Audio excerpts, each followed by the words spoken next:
안녕하세요. 저는 얼마 전 딸아이가 결혼하고 지난날을 되돌아보는 시간이 부쩍 늘어난 50대 여성입니다. 어렸을 때부터 결혼에 대한 환상이 있었던 저희 딸에게 가정의 소중함을 가르치고 싶어 애쓰다 보니 세월이 참 빨리도 흘렀네요. 딸이 대학에 입학하고 첫 연애를 시작했을 때 교제하던 남자친구와 크게 다투고 헤어진 후로 사랑도 결혼도 하지 않겠다고 선언하던 게 생각납니다. 그때 이별의 아픔을 겪은 딸이 안쓰러우면서도 다시는 사랑 따위 하지 않겠다는 그 절절한 선언이 덜컥 겁이 나기도 했었어요. 사랑을 하고 이별을 하며 느끼는 감정, 책임감, 폭풍 같은 감정의 회오리가 지나간 후에 비로소 더 단단해지는 마음 같은 것들이 저 또한 인생을 살아오며 느끼기에 쉬운 일들이 아니었기 때문에 더 그랬습니다. 딸이 그런 것들을 쏟아내며 제 앞에서 엉엉 울었을 때 저는 드라마에 나오는 멋진 부모들처럼 좋은 말들을 해주지 못했어요. 그동안 무한히도 상상했던 자식의 성장 과정들 중에 일부, 어떤 책을 읽고 드라마나 영화 인생극장 다큐를 보며 나중에 내 자식이 저런 상황이 되면 이 좋은 말들을 꼭 기억해 두었다가 들려줘야지 했던 것들이 하나도 생각나지 않더라고요. 살면서 제가 경험하고 깨달았던 것들을 머릿속에 정리해 두고 필요할 때 딸에게 꼭 말해줘야지 했던 것들도 닭똥 같은 눈물을 뚝뚝 흘리며 고사리 같은 손으로 제 가슴을 치는 딸의 앞에서는 도저히 떠오르지 않았습니다. 그냥 내 귀한 자식에게 씻지 못할 상처를 입힌 그 자식이 어떤 자식인지 찾아가 혼이라도 내고 싶은 심정이었어요. 하지만 어느 부모가 쉽게 그리할 수 있을까요? 엄마, 내가 그 오빠 진짜 좋아했거든. 하고 오는 아이에게 제 딸이 그다지도 깊이 마음을 주었던 사람에게 어찌 그리할 수 있을까요? 저는 오랜 세월 준비해 두었던 모든 명언들을 몽땅 잊어버린 채 엉엉 우느라 팅팅 불어버린 얼굴을 한 딸 앞에 뜨거운 북엇국 한 그릇을 내려놓으며 말했었습니다. 일단 배부르게 먹자. 먹고 잊어. 그냥 그 자식이 너랑 인연이 아니었던 것뿐이야. 때가 되면 나타나. 네 눈물 한 방울도 아까워할 사람. 그 말을 하면서도 속으로 걱정했어요. 그런 사람이 우리 딸 앞에 정말 나타나줘야 할 텐데 하고 제가 저 자신보다 아끼고 사랑하는 저의 딸을 저만큼까지는 못하더라도 충분히 아끼고 사랑해줄 사람. 그러면서 저는 동시에 기도를 시작했습니다. 그 기도는 어제도, 오늘도, 내일도, 밤에도, 낮에도 시끄러운 제 안에서 반복되고 또 반복됐어요. 우리 딸을 사랑해줄 사람이 나타나게 해달라고 기도하지는 않았습니다. 그저 이 아이가 더 이상 힘겨운 눈물을 흘릴 일이 없게 해달라고 기도했어요. 사랑하는 사람을 만나게 해달라는 것보다 더 어려운 소원이었는지도 모릅니다. 그래서인지 저희 딸은 유난히도 아픈 이별들을 반복했어요. 그때마다 제 앞에서 약속이라도 한 듯 다짐하던 말. 나 정말 이제 더는 사랑 같은 거 안 할래, 엄마. 그럴 때마다 저는 딸이 괜찮은지 늘 걱정했고 매번 다른 후유증을 겪었던 딸은 제가 굳이 드라마처럼 멋진 말들을 해내지 못해도 스스로 강해졌습니다. 더 단단해진 마음으로 진정한 사랑을 만난 것은 지금으로부터 3년 전이었어요. 한참 코로나로 나라가 시끄러웠던 그때 어제는 장거리 연애를 하는 친구 민지네 커플이 헤어지고 일주일 전에는 이틀에 한 번 데이트를 하던 친구 세정이네 커플이 헤어졌다며 제잘제잘 떠들던 딸이 귓볼이 빨개지도록 부끄러워하며 제게 말했습니다. 엄마, 나 근데 전쟁통에도 사랑이 싹 튼다는 말이 무슨 말인지 알 것 같기도 해. 눈이 휘둥그레진 저의 무릎을 베고 누우며 핸드폰 속 사진 한 장을 보여주던 딸의 얼굴에는 몇 년 동안 피고 지기를 반복해 더 단단해진 꽃잎이 예쁘게 물들어 있었어요. 저는 어렵게 다시 피어난 딸의 사랑이 혹여나 제 손길에 구겨질까 조심스러운 손길로 쓰다듬었습니다. 그리고 딸은 인테리어 회사에서 일한다는 2살 차이의 그 남자와 3년의 연애 끝에 결혼을 약속했어요. 엄마가 말했던 그때가 나한테는 그때였나 봐. 날 많이 사랑해주는 좋은 사람이야. 앞으로 평생 이 사람이면 행복하게 잘 살 수 있을 것 같아. 그렇게 저희 딸은 다시는 사랑 안 하겠다는 선언을 불태워버리고 28의 나이에 영원한 사랑을 맹세했습니다. 좋아하는 사람들 앞에서 좋아하는 드레스를 입고 좋아하는 사람과 함께 결혼식장에 들어서는 제 딸의 모습은 세상에서 가장 아름다웠어요. 결혼식 후 다정하고 싹싹한 사위와 함께 알콩달콩 신혼여행을 떠나고 이제 정말 그 녀석이 저로부터 완전히 독립했다는 생각을 하니 여러 가지 생각들이 밀려들더라고요. 수많은 생각들 중 가장 오랜 시간 저를 생각에 잠기게 했던 저의 지난 이야기를 어딘가에 털어놓고 싶어 펜을 들었습니다. 정신없이 사느라 친구 한 번 제대로 만나지를 못해 하나둘 곁에서 떠나보내고 나니 제 속마음을 털어놓을 곳이 없더라고요. 이 핑계 저 핑계 대며 바쁘게 사느라 라디오 사연 한 번, 뉴스 댓글 한 번 달지 못했었는데 조금 늦은 감이 있지만 편안한 마음으로 사연을 보내보아요. 저와 남편은 제 나이 26세 만나 2년의 연애 끝에 결혼을 하게 되었습니다. 저희에겐 예쁜 딸이 태어났고 우리 가족은 참 행복했어요. 사랑이 있는 곳엔 늘 빛이 난다는 걸 그때 두 사람을 보며 깨닫기도 했었죠. 행복한 웃음소리가 끊이지 않는 집이었습니다. 집이 부자는 아니었지만 마음은 풍요로운 그런 가족애가 가득한 집. 저는 그런 저희 집이 좋았었어요. 하지만 행복은 그리 길지 않더군요. 저희 가족의 빛나는 행복 뒤에 끔찍한 악몽이 기다리고 있었기 때문입니다. 그땐 저희 딸 은지가 겨우 3살이 되었을 때였어요. 결혼을 한 지 겨우 4년 만에 남편이 그렇게 눈을 감았습니다. 모르는 번호로 걸려온 전화를 받고 잠깐 동안은 전화기 너머 사람의 말을 믿지 않았어요. 대체 무슨 터무니없는 소리를 하는 거냐며 헛웃음이 났습니다. 근데 몇 초 지나지 않아 거짓말처럼 두 눈에서 눈물방울이 툭툭 떨어지더라고요. 더 이상 전화기 너머 사람이 하는 말이 귓가에 들리지가 않았습니다. 앞이 보이지 않는 캄캄하고 깊은 물속으로 하염없이 가라앉는 기분. 입술을 꽉 깨물고 달려간 곳에는 현실감 없는 모습으로 가만히 누워있는 남편이 있었습니다. 음주운전으로 신호를 착각한 차량이 길을 건너는 남편을 보지 못하고 그대로 달려와 남편을 뭐라고요? 뭐라고요? 설명해 주시는 경찰관에게 몇 번이나 되물었어요. 어이가 없었거든요. 너무 말도 안 되는 이야기라서 아무 죄 없는 경찰관을 붙들고 거기다 대고 막 따졌던 기억이 납니다. 우리 남편 이제 겨우 32이에요. 우리 애는 이제 겨우 3살이고 주말에 남편 좋아하는 물회 먹으러 가기로 했는데 주말만 기다렸는데 물회가 너무 먹고 싶다고 노래를 부르는 사람한테 주말까지만 기다리라고 주말에 먹으러 가면 되지 않느냐고 아무렇지 않게 말했는데 이렇게 죽는다는 게 말이 돼요? 그 전주는 남편 출장 가느라 주말을 함께 보내지도 못했고 일주일을 더 기다렸던 남편인데 그동안 먹고 싶어 했었던 시원한 물에 한 그릇 맛보지 못한 채 거칠고 딱딱한 아스팔트 위에서 눈을 감고 말았습니다. 사고 소식을 듣고 제가 달려가 뭘 어떻게 불러 깨워볼 틈도 없이 한 번의 기회도 없이 그렇게 완전히 세상을 떠났습니다. 이미 차갑고 낯선 모습을 한 남편을 붙들고 목 놓아 울었어요. 너무 비통했습니다. 정신을 놓아버린 저 대신 남동생이 이리 뛰고 저리 뛰어 저를 병원에 앉혀놓았던 날. 재판이 끝나고 그들이 주는 벌을 받으러 자리에서 일어나는 그 새파랗게 젊은 미친 남자를 보고도 흔한 욕 한 번 못했어요. 입을 여는 게 너무 힘들었었거든요.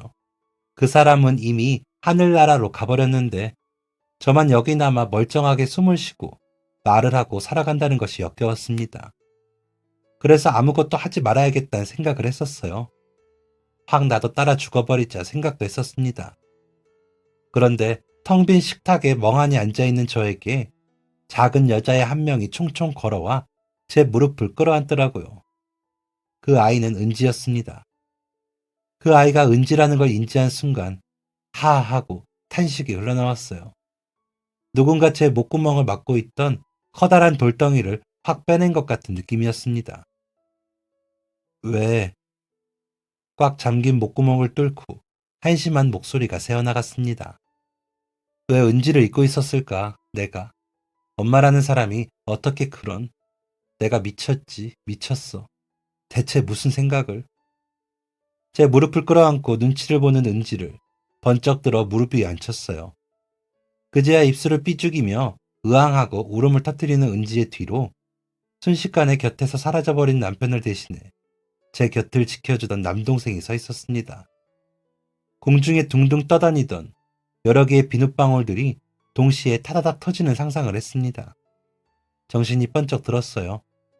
제 목을 끌어안고 엄마 하고 울어대는 제 딸 은지도 인생 끝난 사람처럼 입을 꼭 닫은 누나를 보며 대놓고 울지도 못하고 속으로 눈물을 삼키며 전전긍긍했을 동생도 남편만큼이나 제가 끔찍하게 사랑하는 사람들이었습니다.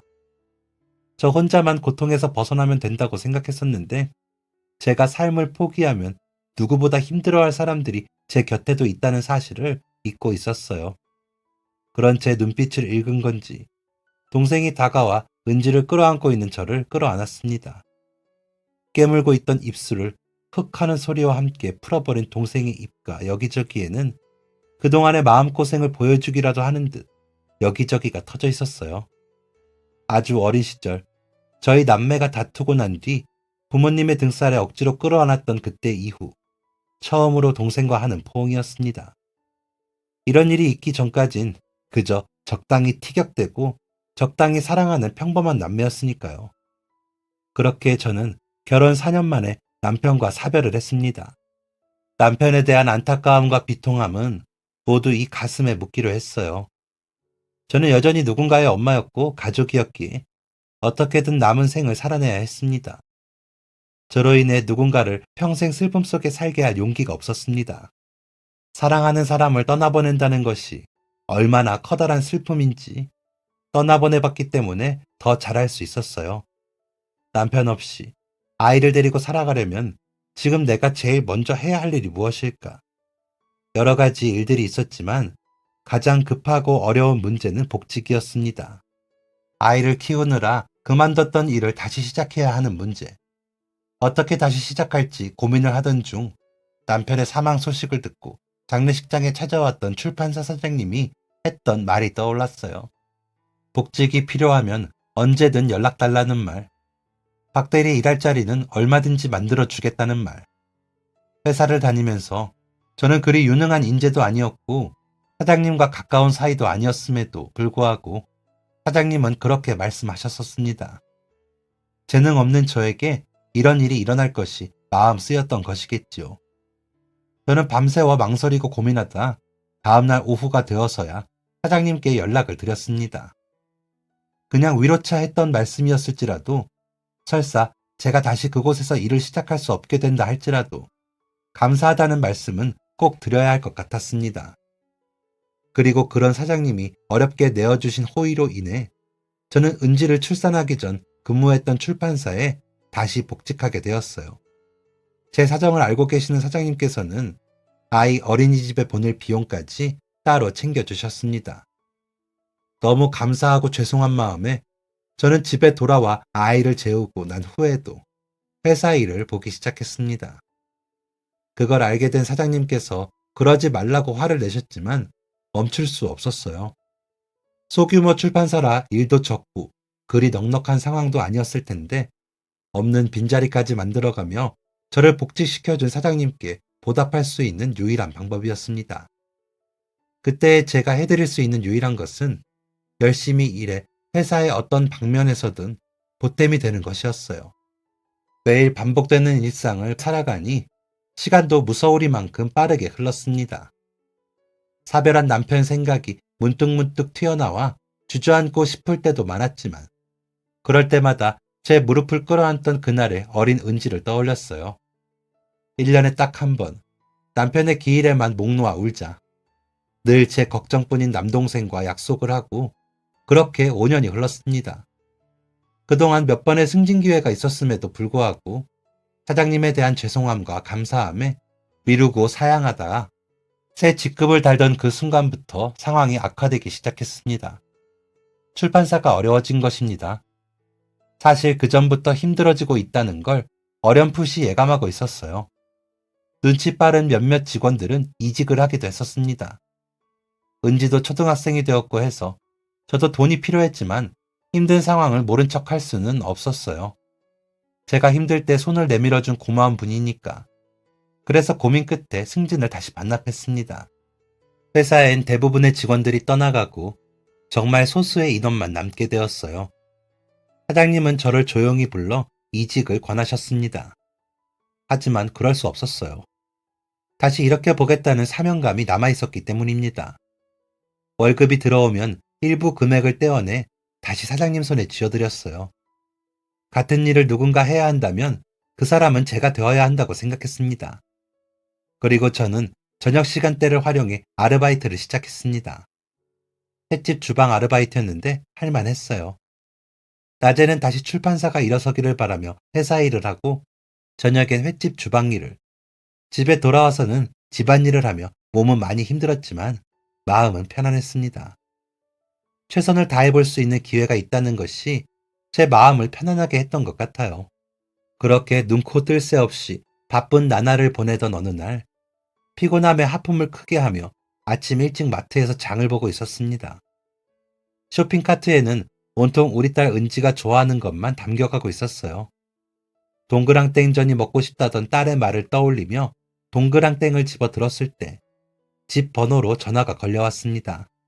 은지였어요. 여보세요? 엄마, 나 은지인데 엄마 어디야? 나 배고파. 계란 프라이 해줘. 계란 2개. 계란 프라이라. 집 냉장고를 떠올려 봤어요.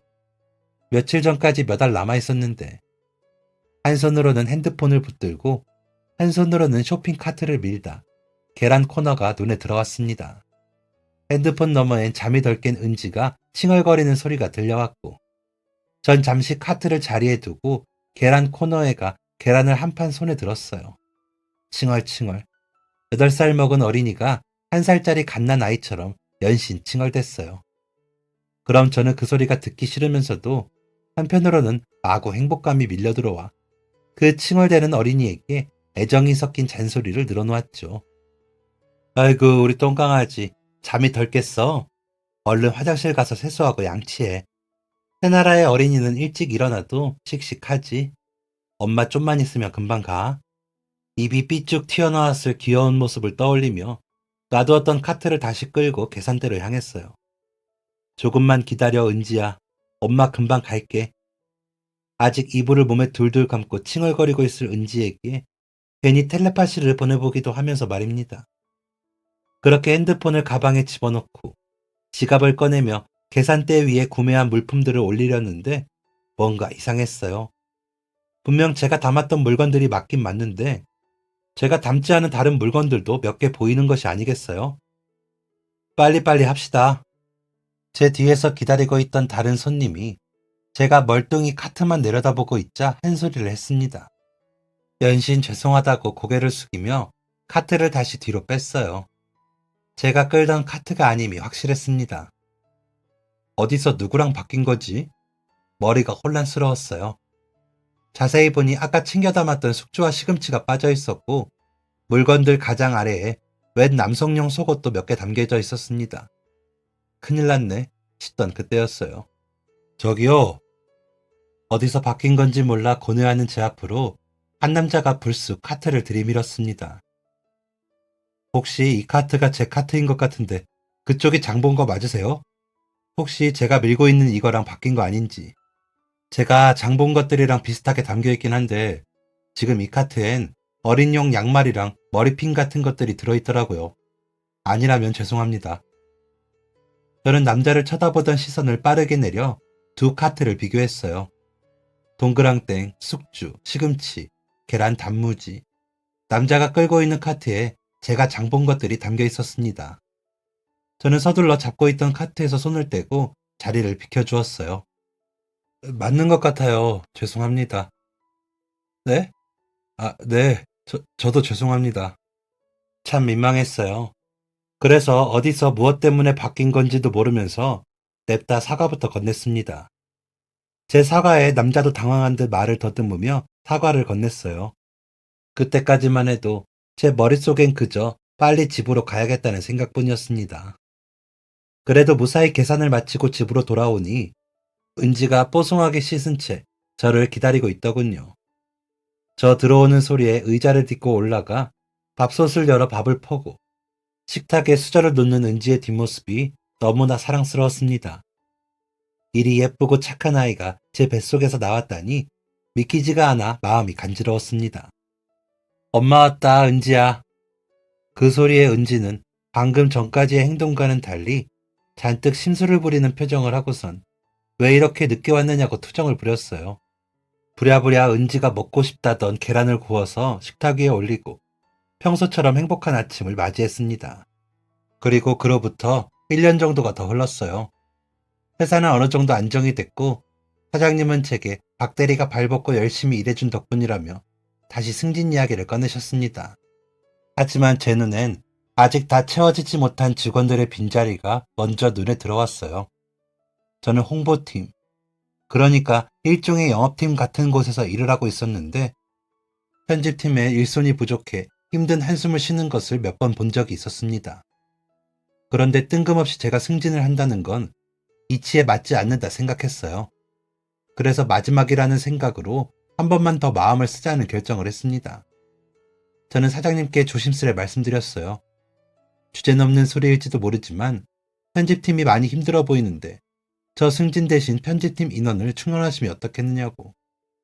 사장님은 제 말에 자리에서 일어나 화장실 창문 밖의 직원들을 쳐다보셨습니다. 그리고 제게 말씀하셨어요. 자네 뜻 알겠으니 그만 나가보게. 심장이 천둥벼락 같은 소리를 내며 빠르게 뛰기 시작했어요. 아니, 반대로 순간적으로 숨이 멎는 기분이었는지도 모르겠습니다. 역시나 내가 주제넘었구나. 마음이 좋지 않았어요. 그렇게 승진은 없던 일이 되었고 일주일이라는 시간이 흘렀습니다. 월요일 아침 출근길에 회사 엘리베이터에서 낯선 사람과 마주치게 되었어요. 처음 보는 사람이 꾸벅 인사를 하고 심지어는 같은 층에 내리기에 정말로 사장님께서 인원을 충원하셨나 생각했을 뿐이었습니다. 그 남자는 자신을 편집팀에 새로 들어온 팀장이라고 소개했어요. 아, 그렇구나. 이제 양 대리님 한숨 쉬는 일 좀 줄어들려나. 그날도 다른 날과 크게 다를 것 없이 평소처럼 업무를 보았습니다. 한 가지 특이한 점이 있었다면 그 남자였어요. 일을 하는 도중 탕비실에 물을 들어가거나 화장실을 가거나 할 때마다 자꾸 그 남자와 마주치게 되었습니다. 마주칠 때마다 안녕하세요 하며 인사를 하는 그 남자를 참 싱겁다 생각했어요. 그런데 퇴근길 버스에서마저 그 남자와 마주치게 되었습니다. 남자는 습관처럼 안녕하세요 라고 하다 입을 다물고 멋쩍은 웃음을 지어 보였습니다. 무슨 말이라도 해야 하나? 그동안 여러 후배 직원들을 맞이하고 떠나보내봤지만 이 남자는 느낌이 조금 이상했습니다. 너무 잘해주면 안 될 것 같은 느낌이라고 해야 할까요? 적당히 거리를 두어야만 할 것 같은 그런 느낌이었어요. 그래서인지 다른 직원들에게 했던 것처럼 자연스럽게 말이 나가질 않았습니다. 그런데 제게 어떤 반응을 바라는 듯 뚫어져라 제 얼굴을 쳐다보는 편집팀장에게 어색한 미소를 한번 지어보였음에도 팀장이 시선을 거두지 않았어요. 애써 빠르게 지나가는 차창 밖의 풍경들을 열심히 구경하는 척 하는데 그 남자, 아니 송 팀장이 또 입을 열었습니다. 저기 박 대리님, 혹시 우리 어디서 본 적 있지 않아요? 아주 예전에 남편과 연애 시절에 남편이 제게 그런 말을 한 적이 있어요. 미연아, 너는 그저 초면일 뿐인 어떤 놈이 갑자기 너한테 아는 체를 하며 혹시 우리 어디서 본 적이 있지 않느냐고 말을 하면 그저 너한테 어떻게든 수작을 걸어보려는 행동일 뿐이니 가볍게 무시해야 해. 팀장의 말은 그 옛날 남편이 했던 말을 떠올리게 했습니다. 토시 하나 틀리지 않고 어쩜 남편이 조언했던 그대로의 문장을 말하는 건지 저는 속마음을 숨기지 못하고 눈썹을 꼭 8팔자처럼 찡그리며 팀장을 바라보았습니다. 그랬더니 당황한 팀장이 손잡이를 잡고 있던 두 손을 떼어 격하게 부정하며 흔들어 보였어요. 어, 아니에요. 그런 의미 아니었어요. 정말이에요. 너무 오해를 했나? 팀장의 격한 부정에 미안함이 몰려오던 순간 버스가 급정거를 하며 팀장이 그대로 균형을 잃고 바닥에 엉덩방아를 찧어버렸습니다. 순식간에 일어난 일이었어요. 자리에 앉아있던 한 어르신이 괜찮냐며 팀장을 달랬습니다.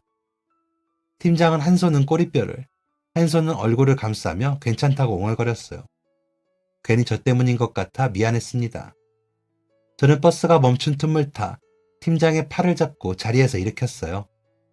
얼굴이 창피함으로 빨갛게 물든 팀장이 정말 괜찮다고 어색한 웃음소리를 만들어냈습니다. 다시 출발한 버스. 난감한 것은 다음 정거장이 제가 내려야 할 정거장이라는 점이었어요. 팀장을 곤란하게 하고 저는 냅다 내려버리는 그림이 꼭 도망치는 모양새 같아서 어떻게 말을 할지 타이밍을 고르는 그때 팀장이 먼저 말을 했습니다. 팀장이 뱉은 말은 저를 또 한 번 난감하게 했어요. 저기 꼭 창피해서 도망가는 사람처럼 느껴지실지 모르겠는데 제가 이제 내려야 하거든요. 정말 도망가는 건 아닙니다. 진짜 여기 살아서 그래요. 글쎄, 팀장도 저와 같은 정거장에서 하차를 한다는 것 아니겠어요? 뭐라고 대답해야 할지 고민하다 타이밍을 놓치고 하차벨을 눌렀습니다. 조금 놀란 표정에 지은 팀장이 작게 고맙다고 말을 했고 버스 문이 열린 틈을 타 제가 먼저 냅다 버스에서 내려버렸어요. 다른 승객들 틈에 섞여 한 박자 늦게 버스에서 내린 팀장이 얼굴 한가득 물음표를 띄우며 저를 바라보았습니다. 버스가 떠나고 승객도 떠난 정류장에 팀장과 저만 남았을 때 저는 하는 수 없이 변명 같은 소리를 늘어놓아야 했습니다. 저도 여기서 내려야 해서요. 넘어지게 해서 죄송합니다. 서로가 서로에게 사과를 하고 또 서로에게 괜찮다는 말을 5번 정도 반복하다 마침내 등을 돌렸어요. 들어가시라고 인사를 나누고 딱 등을 돌리는 순간 버스에 내려서 마저도 같은 방향이면 어쩌나 했던 걱정이 싹 사라지면서 마음이 편안해졌습니다. 점심으로 먹은 김치찌개가 그제야 소화가 되는 기분이 들었어요. 그런데 편안함도 잠시 빠른 발걸음 소리가 등 뒤에서 들려오더니 누가 제 어깨를 탁 집었어요. 돌아본 곳엔 팀장이 곧 유레카라도 외칠 것 같은 얼굴을 하고 서 있었습니다. 기억났어요. 어디서 봤었는지.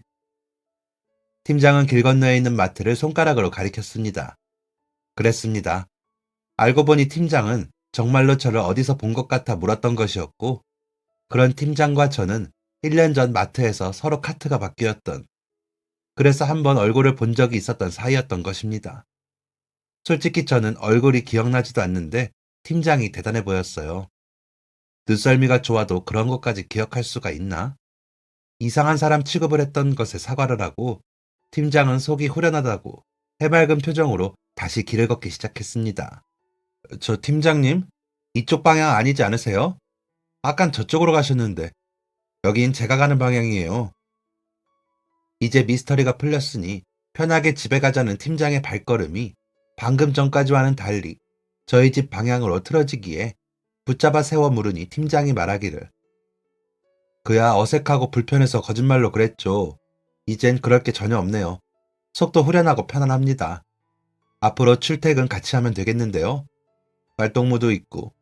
아, 대리님이 제가 여기 입사하고 처음으로 가장 말 많이 나눈 분이에요. 하루 종일 입 닫고 인수인계만 받느라 힘들었는데 숨통 트이는 기분 아세요? 꼭 오랜만에 동창이라도 만난 사람처럼 반가운 목소리로 이것저것 신이 나서 떠들던 송 팀장은 갈림길이 나오고 나서야 아쉬운 목소리로 악수를 청하며 말했습니다. 앞으로 잘 부탁드린다고. 여전히 어색한 것은 저뿐이었는지 저는 꼭 팔이 고장난 사람처럼 부자연스러운 자세로 악수를 나누었습니다. 갑자기 내일부터의 회사 생활이 어지럽게 느껴졌어요. 조금 피곤한 스타일 같다는 생각이 들었기 때문입니다. 전 하루가 정말 바쁜 사람인데 피곤한 날엔 귀찮아질지도 모르겠다는 생각도 했어요. 생각을 하던 도중 저는 깜짝 놀라서 거리에 멈추어 섰습니다. 길거리에 있던 한 가게의 유리창에 비친 제 얼굴이 저도 모르는 새 활짝 웃고 있었기 때문입니다. 저는 서둘러 표정을 지웠어요. 그리고 그 후로도 저의 일상엔 크게 달라진 점이 없었습니다. 여느 직원들과 나누는 대화처럼 가볍고 무난한 대화들이 출퇴근 시간에 반복됐을 뿐이었어요. 그러던 중 부쩍 올라간 매출에 대한 축하 파티 겸 팀장의 환영식을 하기 위해 회사 회식을 하게 되었습니다. 조금 늦은 감이 있는 회식이었지만 다 함께 축하하는 자리에 저만 쏙 빠지기가 어려웠어요. 어쩔 수 없이 아르바이트 자리에 양해를 구하고 회식에 참여를 하게 되었습니다. 고생한 전 직원들에 대한 사장님의 감사 인사가 주를 이루었고 짧게 팀장님을 환영하는 말들도 오고 갔어요. 시계가 8시를 향해 갈 무렵 9시에는 일어나 봐야 한다는 생각에 저도 모르게 엉덩이가 들썩이고 있었습니다. 그걸 알아본 사장님이 급하게 잔을 들며 자리에서 일어나셨고요. 자, 그리고 사실 오늘 내가 여러분들한테 꼭 하고 싶은 말이 있었어요. 내가 혼자서 해보려고 했는데 말을 안 듣는 직원이 있어서 말이에요. 우리 박대리, 박수! 갑자기 소환된 저의 이름에 어리둥절한 채 들썩이는 엉덩이를 일으켜 자리에서 일어났어요. 그러자 환호성이 쏟아져 나오고 이유도 모른 채 저는 박수를 쳐주는 직원들에게 꾸벅꾸벅 인사를 했습니다. 지금 저것 좀 봐. 왜 자기가 호명됐는지도 모르고 그저 꾸벅꾸벅. 내가 사람 복이 참 많은가 봐. 우리 박대리가 9시에는 자리에서 일어나야 하는 관계로 지금 미리 말합니다. 박대리, 내일부터 박 팀장입니다. 아시겠죠? 결국 그 말씀이셨어요.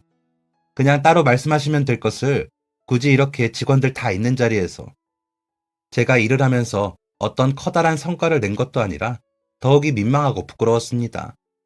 전 서둘러 감사합니다를 외치고 자리에 앉았습니다. 그랬더니 편집장님의 칭찬이 쏟아졌어요. 그동안 힘든 회사 생각해서 승진도 반납하고 월급도 반납하고 아이 키우면서 힘든 결정이셨을 텐데 고생 많았어요. 진짜 대단해. 여러모로 존경합니다, 대리님. 아니, 팀장님. 졸지에 회식 자리에서 승진을 하게 된 저는 9시가 되어 자리에서 빠져나오면서 속으로 내심 기뻤습니다. 이제 아르바이트 그만둬도 되겠다. 퇴근하면 은지랑 시간 더 많이 보낼 수 있겠다. 이 생각이 머리를 가득 채웠어요. 룰루랄라, 술도 한 잔 들어갔겠다. 기분이 최상이었습니다. 택시들이 도로를 느리게 달려갔지만 9시라 버스가 다니는 시간. 저는 자연스레 버스 정류장에 앉았어요. 콧노래가 나왔습니다. 갑자기 어떤 인형이 제 머리 위로 그림자를 들이우기 전까지는 말이에요. 뭐예요? 고개를 들어 올려다본 곳에는 팀장이 싱글벙글 웃는 얼굴을 하고 저를 내려다보고 있었어요. 아직 회식 자리가 한창일 텐데 하고 말을 하니 제법 황당한 소리를 했습니다. 박 팀장님 데려다 드리려고요. 네가 왜? 하도 어처구니가 없어 속으로 생각한다는 것이 입 밖으로 튀어나갈 뻔했습니다. 그랬더니 방금 왜요? 라고 생각했죠? 하고 물어오더군요. 아직 겨울이 오려면 한참 남았는데 양팔에 소름이 돋는 것만 같았습니다. 송 팀장은 대답을 하지 못하는 저를 여전히 싱글벙글한 표정으로 쳐다보았고 저희는 얼떨결에 버스에 나란히 앉아 가게 되었습니다. 몇 분 전까지만 해도 제가 콧노래를 부르고 있었는데 버스에 타고 보니 제 콧노래는 쏙 들어가고 옆집 남자에게서 콧노래가 흘러나오는 아이러니한 풍경이었어요. 저희는 아무 말 없이 정류장에 내렸고 각자의 집으로 가기 위해 평소처럼 일정한 거리를 두고 길을 걸었습니다. 그리고 얼큰하게 취한 듯한 송 팀장의 입에서 벼란간 흘러나온 말은 저를 오랜만에 큰 소리로 웃게 만들었습니다. 박 팀장님, 저 팀장님 좋아합니다.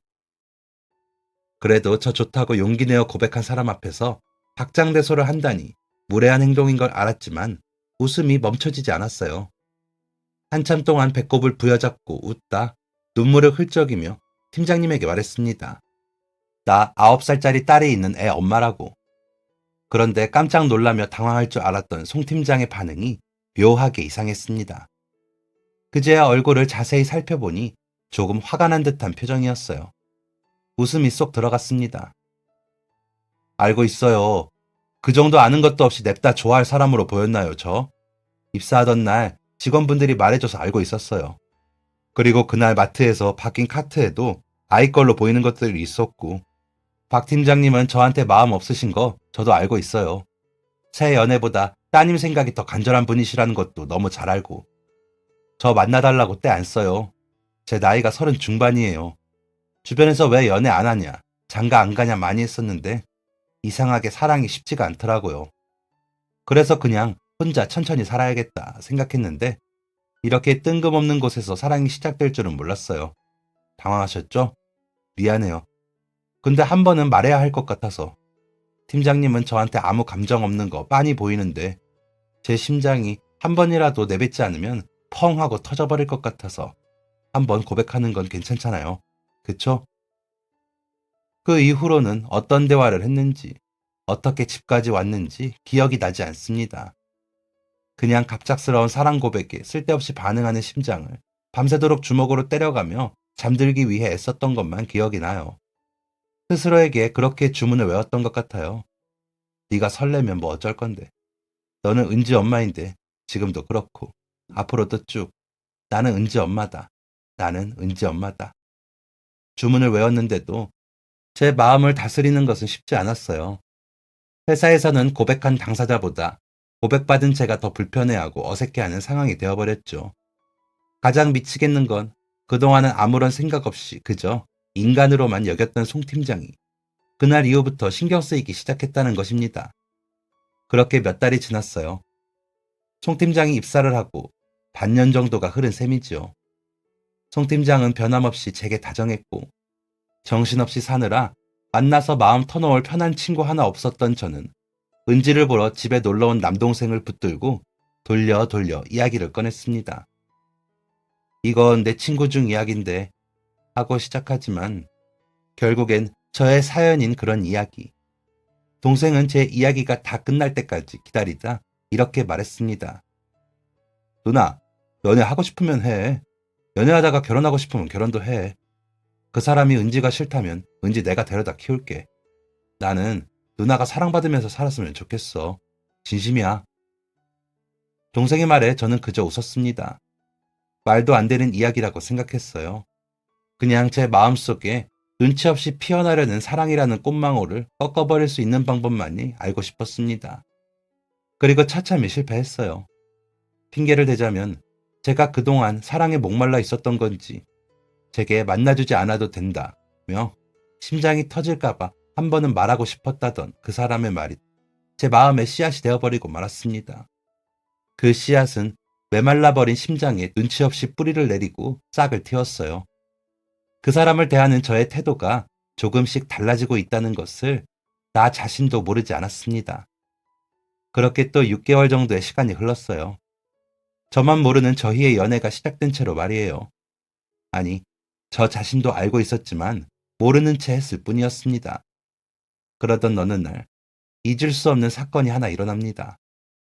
친구들과 놀고 있는 은지를 두고 잠깐 슈퍼에 다녀온 사이 그 사람이 나타나 은지의 그네를 밀어주고 있는 것입니다. 엄마, 나 그네 완전 잘 타지? 은지가 저를 부르자 그 사람이 저를 돌아보며 활짝 웃는데 둘이 함께 있는 그 모습이 너무 보기 좋아서 욕심이 났어요. 그런데 함께 있던 은지의 친구들이 은지에게 하는 말로 인해 제 욕심은 절정에 달하고 말았습니다. 은지야, 너희 엄마 아빠야? 그 아이의 질문은 아무것도 아니었어요. 제 가슴에 콱 박혀버린 은지의 대답. 응, 맞아. 우리 엄마 아빠야. 한참을 놀다 아이들이 집으로 돌아가고 은지와 저, 그 사람 셋만 놀이터에 남았을 때가 되어서야 은지가 냅다 사과를 했어요. 제가 아닌 그 사람에게. 아저씨 죄송해요. 애들 앞에서 저희 아빠라고 해서요. 죄송해요. 순식간에 눈물이 차올랐습니다. 은지가 겪고 있는 세상은 대체 어떤 세상이지? 서둘러 무릎을 낮춰 은지와 눈을 맞추며 아니라고 괜찮다고 말하는 그 사람에게 제가 더 미안해졌습니다. 모두를 곤란하게 만든 건 저였어요. 그럼에도 감정은 쉽게 정리되지 않았습니다. 저희 두 사람은 연애를 하는 건지 마는 건지 모를 애매한 상태를 계속 유지했어요. 마음을 정리하고 싶던 저는 문득 밀려오는 감정의 소용돌이에 힘들어했고 그럴 때면 늘 제 곁엔 그 사람이 있어 주었습니다. 그게 미안하면서도 한번 생겨버린 욕심은 쉽게 사라지지 않았어요. 은지에게도 그 사람에게도 둘 다에게 그랬습니다. 미안하고 욕심나고. 그러던 어느 날 어린이날을 맞이해 놀이동산 티켓을 끊어뒀다며 은지와 셋이 놀러 가자고 그 사람이 말했습니다. 곤란할 것 같다고 했더니 사실 그날 은지와 약속을 했다더군요. 어린이날 놀이동산에 데려가 주기로. 은지는 일주일 전부터 들떠 있었고 은지가 설레어 하는 모습을 보며 저도 행복했습니다. 그리고 그 핑계로 그 사람과 놀이동산에 간다는 사실이 설레기도 했고요. 놀이동산을 가기 위해 그 사람을 만나러 가는 길, 은지가 제게 이렇게 물었습니다. 엄마, 엄마도 좋지? 은지랑 아저씨랑 엄마랑 셋이서 놀러 가는 거잖아. 두근두근하지? 은지의 질문에 어찌나 놀랐는지 펄쩍 뛰며 아니라고 해버렸어요. 제 반응에 은지가 놀랄 줄 알고 아차 싶었는데 은지는 의외로 덤덤했습니다. 오히려 은지보다 제 얼굴이 달아올랐어요. 에이, 거짓말하지 마. 엄마, 그럼 왜 원피스 입고 화장했어? 나처럼 두근두근해서 그런 거 아니야? 10살을 앞둔 9살의 은지는 제가 알던 것보다 훨씬 더 눈치가 빠른 아이가 되어 있었습니다. 그리고 그날 놀이동산에서 신나게 놀다 잠깐 꽃 구경을 하러 들어간 공원에서 믿을 수 없는 일이 펼쳐졌어요. 꽃 구경을 하며 나란히 걷던 그 사람이 갑자기 불쑥 풀밭 위로 한쪽 무릎을 꿇는 것이 아니겠어요? 게다가 무릎을 꿇고 시선을 마주한 대상은 제가 아니었습니다. 제 딸 은지였어요.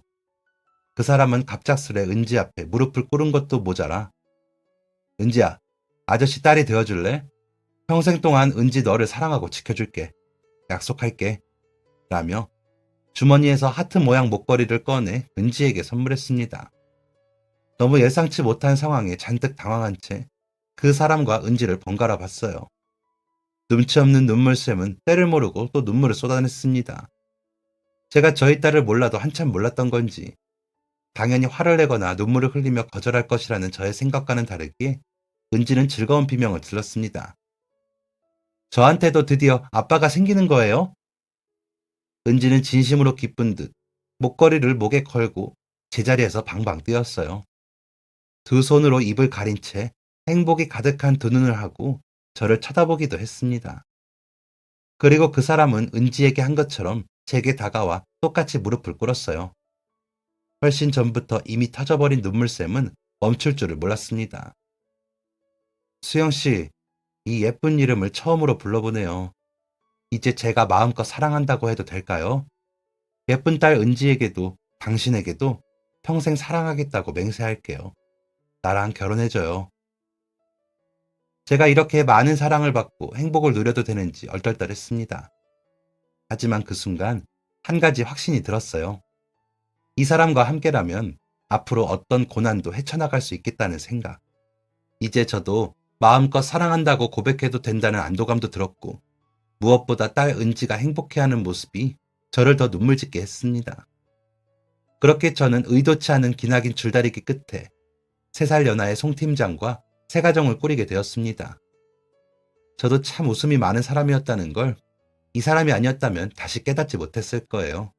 늘 제 걱정을 달고 살던 사장님과 동생 역시 누구보다 저희의 결혼을 축복해 주었습니다. 이토록 좋은 사람들이 곁에 있었기에 좋은 사랑이 찾아왔다고 생각해요. 부족한 저를 이끌어준 제 사람들에게 너무 고맙고 멋지고 훌륭한 딸로 잘 자라준 제 딸 은지에게 고맙고 모든 사정을 알면서도 저를 사랑해준 한 번 더 저를 여자로 만들어준 남편에게 고맙습니다. 오래오래 그들의 행복을 위해 살아갈 거예요.